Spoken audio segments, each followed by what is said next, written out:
All right, two gulps. There's no rules. Rev Sauce TV here. Rocket Pop by Buckle Up, recommended by Arcana. Here's another Buckle Up energy drink. 300 milligrams of caffeine.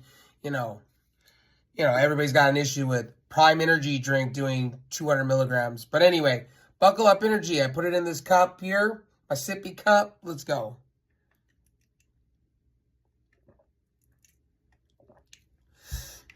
Like I said, Buckle Up Energy is a tier down from Bang Energy.